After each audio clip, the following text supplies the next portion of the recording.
Good morning. So today I'm here with Natalie Sessions from Sessions. She is a registered dietitian in Missouri City in Texas. So welcome, Natalie, to the show. Thank you, Dr. Maria. I'm so excited to be here. And technically, I'm based in Pearland. Not that it matters. I'm virtual, but that's okay. I'm in the Houston area. Yeah, so I don't know where I got that from. That's okay. They're neighbors, Missouri City. Yes. So today, ladies, we're going to be talking about midlife and all of those probably changes or questions that women have related to what happens in midlife. How can we start to maybe take care of our bodies in a different way in transition from maybe what was normal in our 20s that now past our 40s? It's just like, things are not the same and you probably experience it in your body. And one of the things that I also want to remind all of the listeners is that anything that we speak in this podcast and anything that you see in the video recording through YouTube, it's not medical advice, it's not personal advice. So serves as a tool to educate you, to empower you. Maybe you hear something here that you want to write down and then take it to your own doctor. Or if you're working with a registered nutritionist, that you want to discuss and speak with that. Because a lot of the times, one of the things that I have realized is that people take all the advice from social media and the culture, and then they do not know how to apply it to their own bodies. And that's where working with experts is extremely important. Yes. So, with that, absolutely, you're like, yeah, I second that. Yes. So, with that being said, how about we get started? And I think that, Natalie, the first question that I have for you is, can you remember something that you realize as you transition into your midlife, right? So, like mid 40s, that you felt, oh, things are changing in my body and I need to start to pay attention. Yes. A memory that comes up for me actually goes much further back than that. And I think it ties into our talk today. I remembered recently that the first time I ever went to the gynecologist for my first ever time, and it was actually the doctor that delivered me. So it was my mom's doctor. And I remember I went because I was having like PMS symptoms. And and remind you, this is quite some time ago because I am at the midlife. And I distinctly remember him saying there's no such thing as PMS. And I said, thank you, bye-bye. I mean, no, I was like, yes, there is because I'm experiencing it. I don't exactly remember our dialogue, but at that moment, it was quite key to now because I remember going, I'm going to have to advocate for myself. Like, I don't want a doctor, a health practitioner telling me what I am or am not experiencing. So, flash forward to when I start to go through these changes. For me, I feel like I started to go through my menopausal journey a little bit on the earlier side, Mhm, mhm. as in case your audience listeners are not familiar, it can last a long time. It can last up to 10 years, and it's highly unique to each woman. So we all experience it differently. The average age is around 51, the onset of menopause. But I was in my early 40s and I just started to have irregular cycles. And I remember going out of town for a beautiful wedding, and I had just had my period. I was like, yay, I won't have it for the wedding. And boom, what happens? Got it again. It was like, "What the heck is going on here?" So, yeah, those are the stories that come to mind, but the takeaway I wanna maybe share is just how important it is, like what you were saying at the beginning, to partner and find practitioners, whether it's you and I or others, who are gonna partner with you and align with you and your values and your needs to address your own unique situation. Yes. And I think that's very important. And what I would say is, it's like dating. And I know that Okay. sometimes that can be a little bit challenging, especially if, as a person, you are always depending on your health insurance. And what I mean by that is that then you're limited to who is in network, right? Is if you Right. yourself to who is in network is like you limit the pool of who you are going to date. But I do believe that it's a trial and error that you do have to feel comfortable. I wouldn't be surprised that the physician who told you there's no such thing as a PMS was a male physician, Yes, he was. And right? he was an older he had been around a while. So again, no disrespect. There are plenty of male and Yeah. female doctors, but it's the point is just finding that right fit. Yeah, and I think there And we've come a long way, sir. I don't we have come a long way. Back then, maybe that was the you know what I mean? We have to remember we're talking about science here and think qualify that. and science changes, but I do think that both for females and males, when you have somebody that is rather your same sex or kind of like in the same stage of life, age, it is easier for that person to understand what's Yeah. going on because the reality is all women experience the changes of perimenopause, menopause, as well as all men also have their own aging changes, right? That Right. we experience. And it's not that necessarily you just say, "Well, I'm only going to see a physician or a healthcare practitioner based on that." But I think that it's something to keep in the back of your mind that I just feel that it's a little bit easier to then be understood. Absolutely, yes. Which is why, I feel like you and I can be very helpful in certain areas that we work in our practices because we are going through it ourselves and to some Right. degree or another. So, yeah, I've always had that. So, back then, that story I shared around the wedding and being inconvenienced by the irregular cycles, that is really where I feel like I dove in more than I always have had a disposition for holistic approach, Mhm. integrative approach to health, and began to do my own research and find practitioners that would help me understand and navigate my own situation. What ways could I support myself from lifestyle factors and various things like that to support the transition? Yes, yes. And I think that at the end, it's also about you feeling better. Can you Yes. feel uh, Yes. better? Are you functional? Are you able to do the things that you want to do in life? Keeping Yes. that into perspective, I think that makes a huge difference. Yes. Absolutely. Yeah. Yes. So thank you for sharing that. And yes, I do want to mention. So for some women, the changes of perimenopause can start as early as late 30s. So think Mhm. around like age 38. That's when some women can start to experience perimenopause changes. So I think that's also important to keep in mind because sometimes as women, we might be thinking, oh, I'm crazy or it's all in my head or it cannot be my female hormones. But reality is that for every woman, it is unique. And yes, kind of like what Natalie was saying in her 40s, right? It was that I you would were, say early to mid 40s. Yeah. yeah, Mhm. yeah, you were already experiencing these Mhm. changes. So thank you for sharing that. Yes, of course.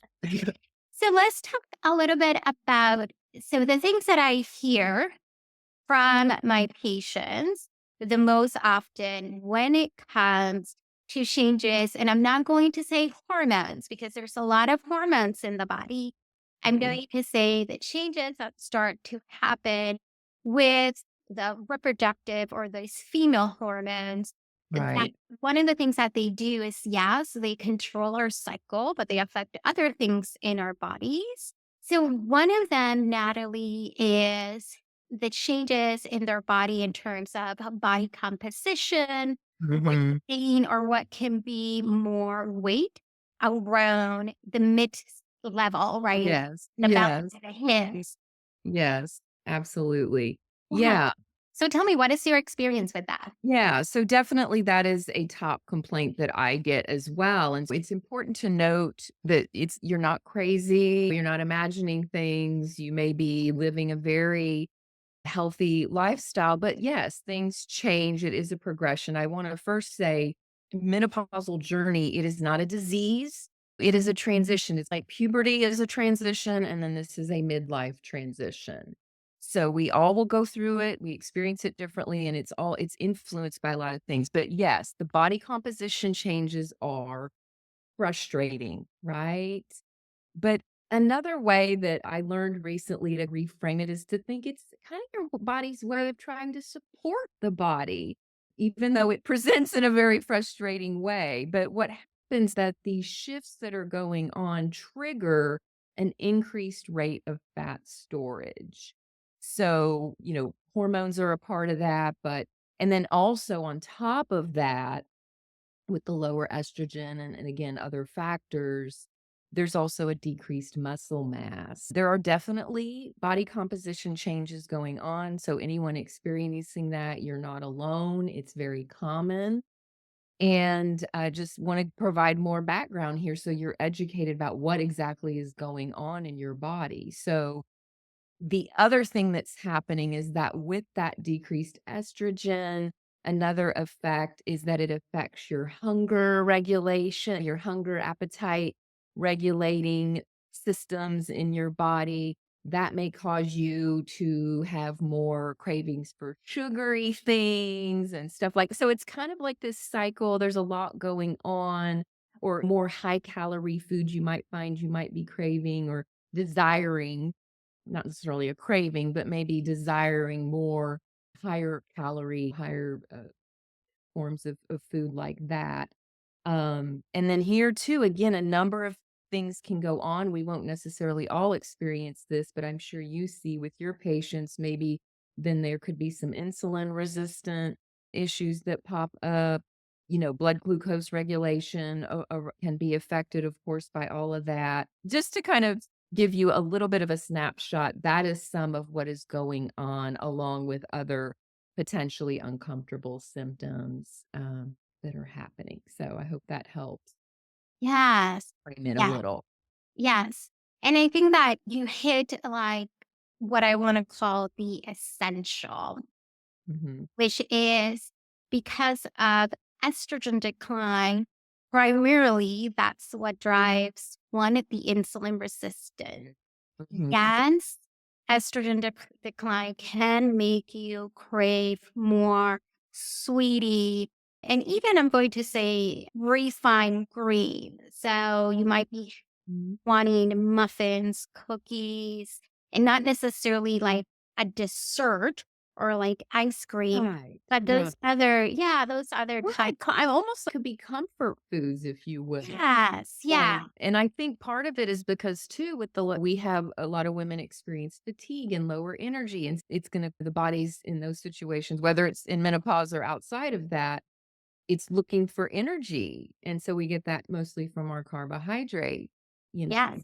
Yes, So for survival. I think our body is always naturally trying to go into survival. yes. How can I survive? I think that what you mentioned in terms of muscle decline, that's happens both for males and females. I think that's really important to say. It's not only a female thing, it's also a male Right. thing as Part of the aging process, really.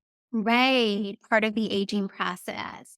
And then insulin resistance. And I think that's very important to mention Mhm. because there is a couple of factors that then it's almost like everything is creating this perfect storm. I have less Mhm. muscle, insulin resistance, higher chances of diabetes, more fat gets accumulated, insulin resistance gets worse. And not to say that isn't anything that can be done.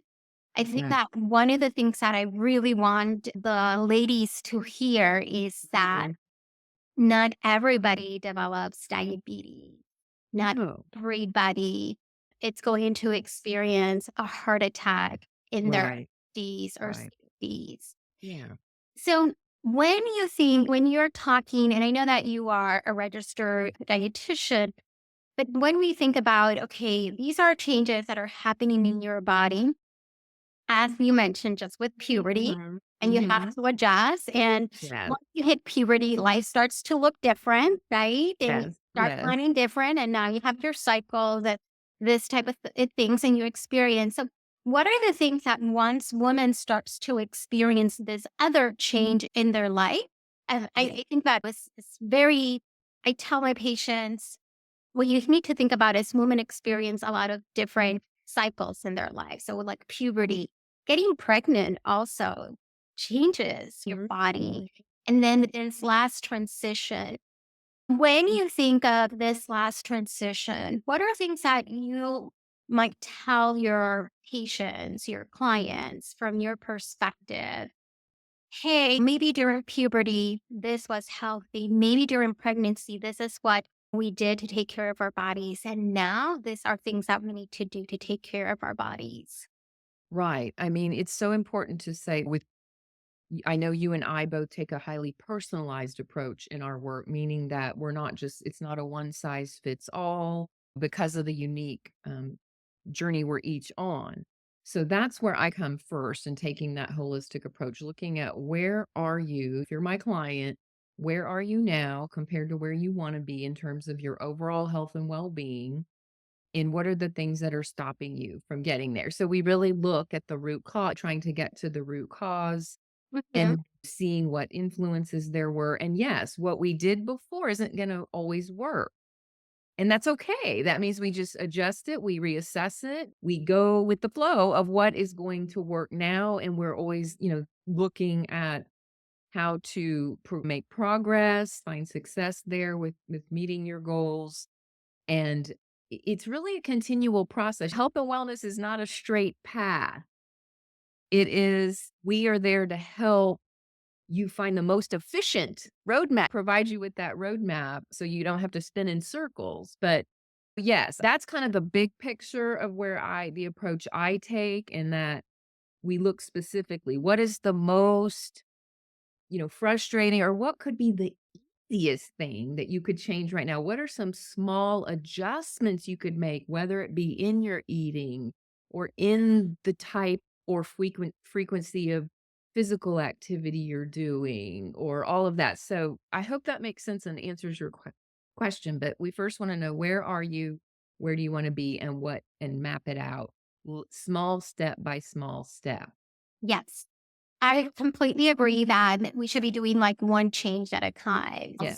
Because I think sometimes part of what happens is we're so focused on making it perfect and reaching the goal that then we try to do everything at the same time and then we get overwhelmed and then we just stop doing anything. Right. So I think that's very important. And then you Mhm. mentioned looking at nutrition and Yes, of course. It's a big focus in my yes. And I think that in nutrition, right? So quantities of certain food groups, and then the quality is important. And then definitely an exercise. We want to make sure that we're doing it in a way that we are promoting the muscles that we right. people keep. Protein. Yes. Yes, it Yeah. becomes very important in the midlife to, Yes. not And, overdo it. Again, we wanna right. balance, but yes, it's so important to make sure we are including strength training. Yeah, yes. And I think that then as we get closer to late 60s, 70s, one of the things then that is also important and that a lot of the times this is not mentioned is your capacity for balance, for stability. And Ability. yes, and what I mean by this is a lot of people as they become older because of other changes that happens in the body, it's very easy to have falls, especially at Yes, night. yes, absolutely. And that is also, I think that we focus a lot on preventing sarcopenia, which is the loss of muscle in our bodies. And I think that's very important. Yet, if you are still waking up in the middle of the night and getting dizzy because of changes blood pressure and other things that can happen to people when they start to get old, you can still have a fall. Of course, yeah, we do wanna do what we can to prevent to minimize your fall risk. Yes, yes. And that's like more later in life. So I think that also I want people to hear and women to hear. It is so important that it's almost like every decade you want to reassess what is it that my body needs? How do I need to adjust how I'm taking care of my body? Absolutely, and I would say at minimum every decade. I think maybe even more often, depending on what your own situation is and your nutritional needs change. One thing that I haven't mentioned is that, of course, as we age, our metabolism changes. It tends to slow down. So again, in your needs change and you want to reassess that. I am a firm believer that we can always enjoy all of the foods we love, but it may be the amount, the timing, the frequency, the proportions may adjust a little, but definitely there are many different nutritional considerations to think about. Yes. And talking about these nutritional considerations, and it's not that we go into specifics of Right. patients or amounts and that sort of thing. Yes. But one of the things that a lot of my patients do is that they focus a lot on protein. And I'm going to say this, it's not that protein is not important, it's an important macronutrient. But what I find is that one, a lot of people, when they think about protein, they're only thinking about certain sources from Yes. animal. Yes. And two, they focus so much on this that then they're compromising fiber, they're compromising their fruits, their vegetables, things that have all of these, what we call bioactive compounds Right. that have a lot of health benefits that I'm just not going to go into right now. But I wonder, without going into Yes. specifics, Yes. overall, what would be something that you want women to know about? Yes, there is a need for more protein because you want to sustain that muscle. But at the same time, we do not want to forget about other essential nutrients that are Yes. extremely important. Yeah, I can't wait to share on this. So, if you've ever heard me speak before, you ever talk to me, even outside of a client practitioner relationship, I really teach on this principle of including protein, fat, and fiber at most meals. So, notice I didn't say every single meal all the time. You must be, at most meals include, and again, like Dr. Maria says, we're not giving personal advice, but as a general educational teaching moment here, think about including protein, fat, and fiber at each meal. In perimenopause and menopause specifically, it is important to think about protein. I mean, protein's always important for all of us, no matter what life phase. But again, there's no one nutrient or one food that's like the total rock star. We need the whole band there together.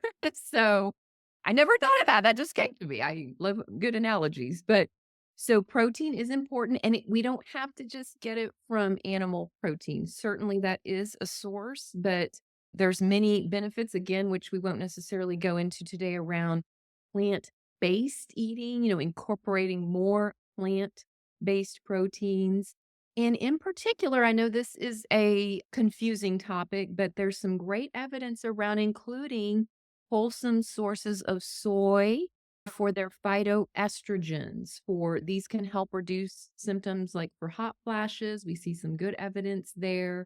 And so if we're thinking about things like edamame and organic tofu, not processed, Mhm. right, forms, but I know there's some concern sometimes around soy, but again, for most women, again, everybody's situation is different, but incorporating those kind of proteins as long as well as legumes, beans, and so forth.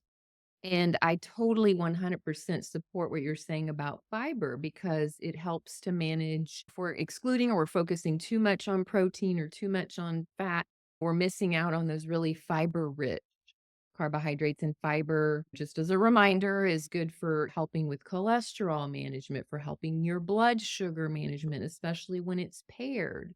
with protein and healthy fats.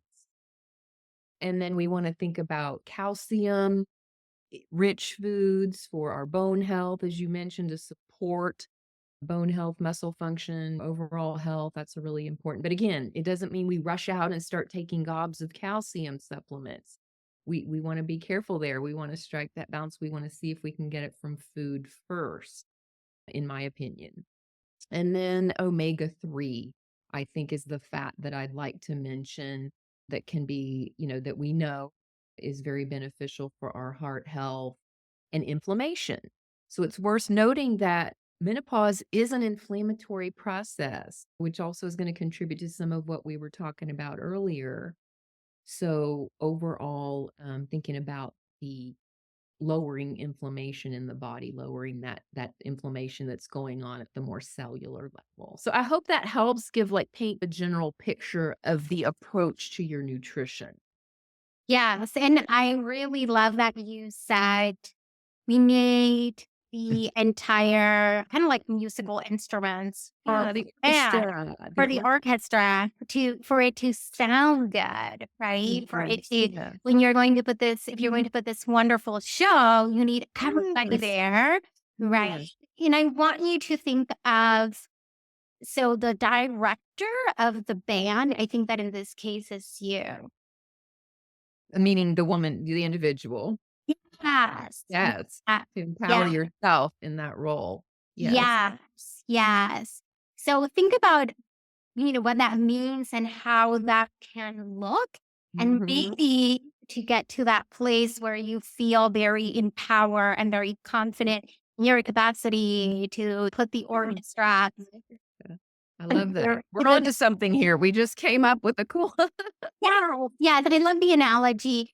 I definitely you might need some time, some training, some trial and error. That's the way that it is with athletes. That's the way that it is with artists. Yeah. So don't necessarily get frustrated. I feel one of the other things that I find in a lot of my patients is that they start to develop contempt against their own bodies. And I have even have patients that have said, my body is not responding because and they're kind of like mad and frustrated and why is it not working? So when maybe with your clients or maybe in your own life, in your own relationship with your body, Mm. there are maybe some things, some tools, some practices, some rituals, mindset, things Yeah. that you have used that maybe have helped you to either heal the relationship with your body or in spite of the changes that are happening, continue to foster a relationship of feeling this is a good body. Right. Yes, all bodies are good bodies. So, it's worth acknowledging that in this midlife transition, it's common for us as women to experience if these physical and other types emotional changes happen, our mental well-being, our physical well-being can all be challenging. And it's so important that to note that body grief can be something that comes up for us.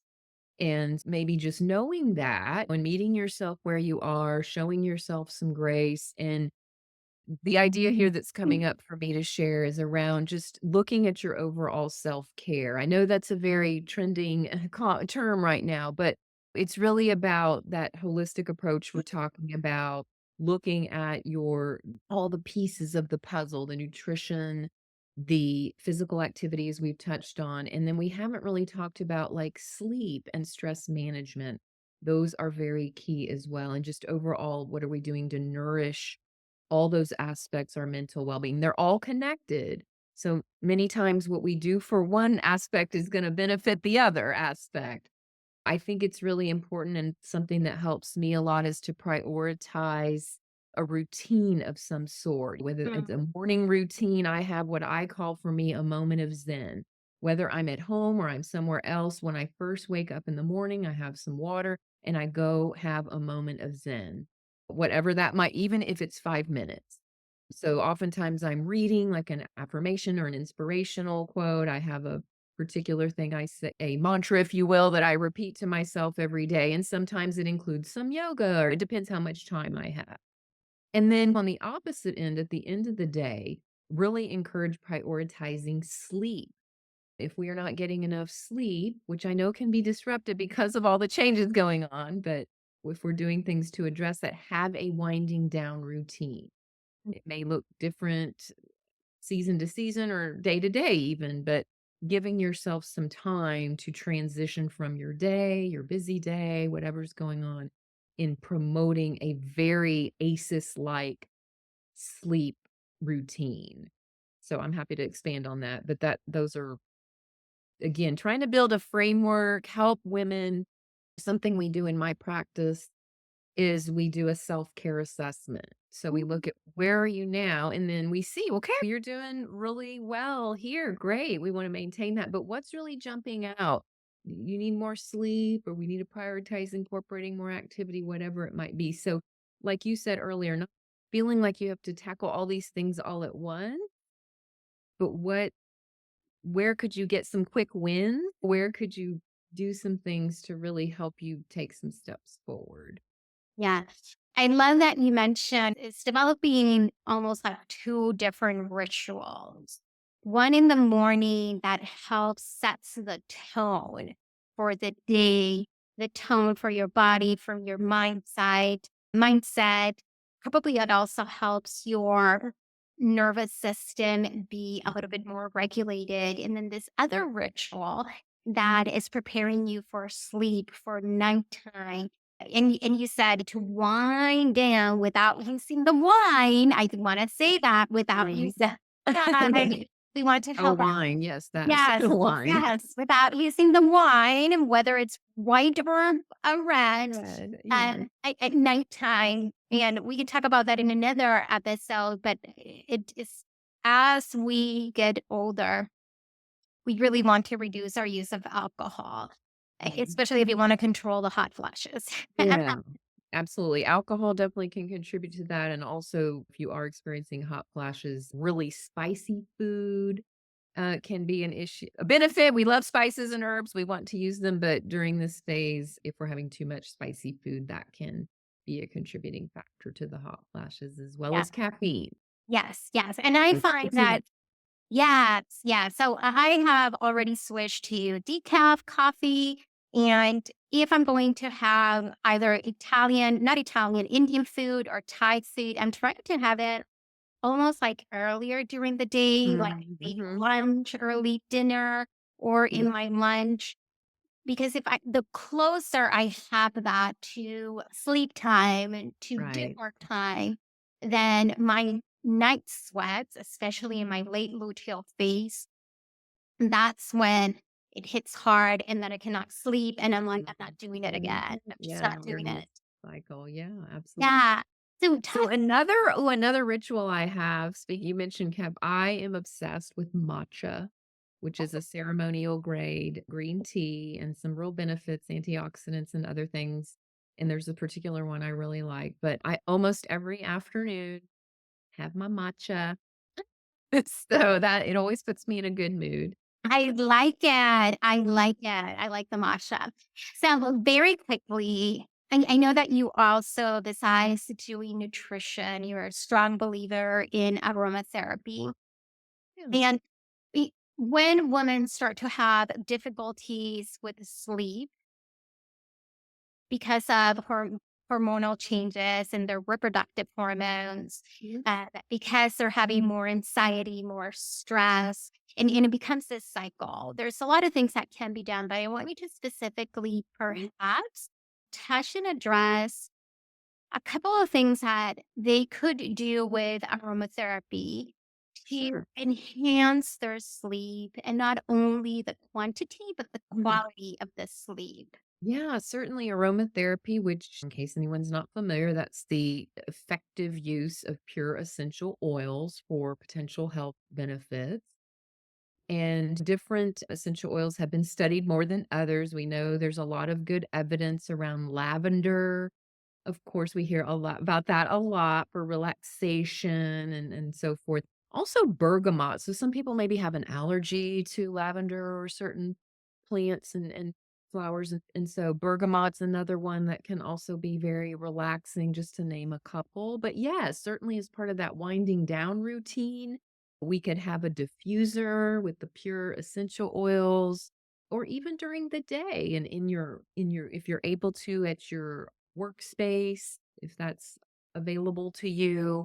But certainly, or perhaps part of your winding down routine is taking a warm to hot shower or bath, and you could put some on the wall of the shower or drop it in the shower with the steam and breathe it in, or drop it a few drops in your bath. That can help low with the fluctuations of temperature that are going on in your body when you sleep. So that can be really useful for those more relaxing scents. And on the opposite end, we can use energizing scents like the citrus scents and things in the earlier part of the day to kind of energize us. So lots of different ways we can use them to help with these different tools in the toolkit we're trying to help everyone build here for relaxation, for calming our nervous system, making the body better able to receive and learn all the changes going on. Yeah. And I like that you mentioned that maybe during the day, whether it is early morning or for some people that in the afternoon, they start to experience that afternoon like crash, then you could, instead of Mhm. relying on let me caffeinate myself, you Right. could try to put a diffuser or a candle at work, or maybe even in your own body. I remember during COVID season, I actually would carry them at work and then I'd just put a drop of the citrus. So Yeah. so that I could just continue in the afternoon as I had seen a high volume of patients, I still needed to be alert. And Right, reality exactly. is alertness is not the same as jitteriness, at least not for me. Mhm, mhm. I don't like that sensation in my body of feeling jittery. Right, me either. Oh, I think Yeah. that's wonderful. So, yeah, just a quick note on the aroma. So, yeah, just in case, again, for safety, you would not wanna put those oils directly on your skin. We wanted to put them in a carrier oil so that we can have a react because 'cause they're very potent. And another trick is to kill 2 birds with 1 stone. You could have an orange and peel the orange and breathe in the orange, leave it on your desk, and eat the orange. So you're getting your nutrition and your aromatherapy right from Mother Nature. Yeah, I love it. I love it. And then for those of listeners that perhaps do not know, um, can you mention maybe one or two carrier oils that you like? Oh, yeah. So I like maybe just again, 100% pure like almond oil or a jojoba oil. Jojoba oil is probably my go-to. It's very neutral. It doesn't have a scent at all. And it works very nicely for, and there's certain ratios and all that we won't get into. I do Yes, teach an aromatherapy class sometimes, yes, yes, but yes, we always want to dilute them. That was the word I couldn't think of. Read back. Dilute them, dilute the, I knew it was a D word. yes, Uh, Dilute those essential oils into a carrier oil. yes. I personally have here the jojoba. I like jojoba, yeah. I like Mhm. it a lot. So, as we're coming to the end, Natalie, any last words of wisdom that you want ladies to hear today? I would just say don't navigate alone. You know, you do not have to do this. There are experts like Dr. Maria and I, or whichever practitioners align for you. We have done the work for you. We can save you so much time, effort, and energy. We have done the work. We're keeping up with the research so that you can cut through the confusion and the overwhelm and start to see solutions that will be life changing and like and sustainable. So we're here to help you. We're here to support and help you and guide you. Yes, yes. And I think that is also don't walk the journey alone. You Um, need support. yes, you need support from healthcare practitioners and providers. And I this is one last thing that I'm going to say that I hear from some women, and not necessarily my patients, but my friends. And one of the things that they say is growing up, this was just not talked about. And what they mean about it is yes, their moms would talk to them about the puberty and their period because guess what? It's here. So what do I do now? But Right. then a lot of the moms maybe did not mention, oh, and by the way, this is going to happen at some point later in Right. your life Yeah. when as you then so now, right, your body has changed. You're more of this adult woman. I'm going to call it this way. And Mhm. eventually your body will change and you will become an elderly lady. And this is things that you're going to feel. Right. Yeah, and it's on that note, it is important to say that it would be lovely if you are able to have the conversation with your mother or even your grandmother, if possible, about what their transition was like, because that actually could be and it doesn't mean yours will be exactly the same, but genetics are definitely a part of the picture. So what their transition was like could you might have a similar experience, and so it could just be really useful, just like you might want to know your family health history, that would be part of that if you can engage in that type of a conversation with your female relatives in particular. Yeah. You can do it a bonding night, a bonding night. Yes, yeah, Yeah. yes. So, Natalie, where Yeah. can women find you? Do you want to share how they can find you and work? Sure, I mean, if the best way is through my website, which is nutritionsessions.com. That's really the hub. There you can find my social channels, so if you are active on social media, you can find at Nutrition Sessions on Instagram, Facebook, as well as LinkedIn. So lots of channels, lots of ways for us to connect. I would love to welcome anyone who's interested into my community through my newsletter, through my upcoming events, and I would love to connect. Yes. And talking about the upcoming events, if you're very interested in the topics related to midlife transition, I know that Natalie is putting together something very cool and I will be a part of it. Yeah. So if you stay in contact with her, then you will also know about this cool event that she is going to soon release and that she will be putting together. Yes. That being said, I also know that you want to share something with the listeners about energy. So tell us a Yes. bit more about that. Yes.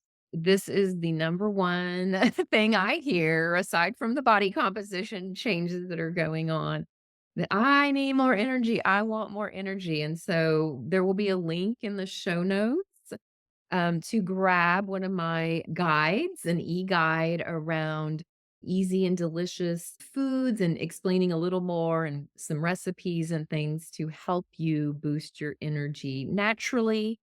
So please do grab that from the show notes.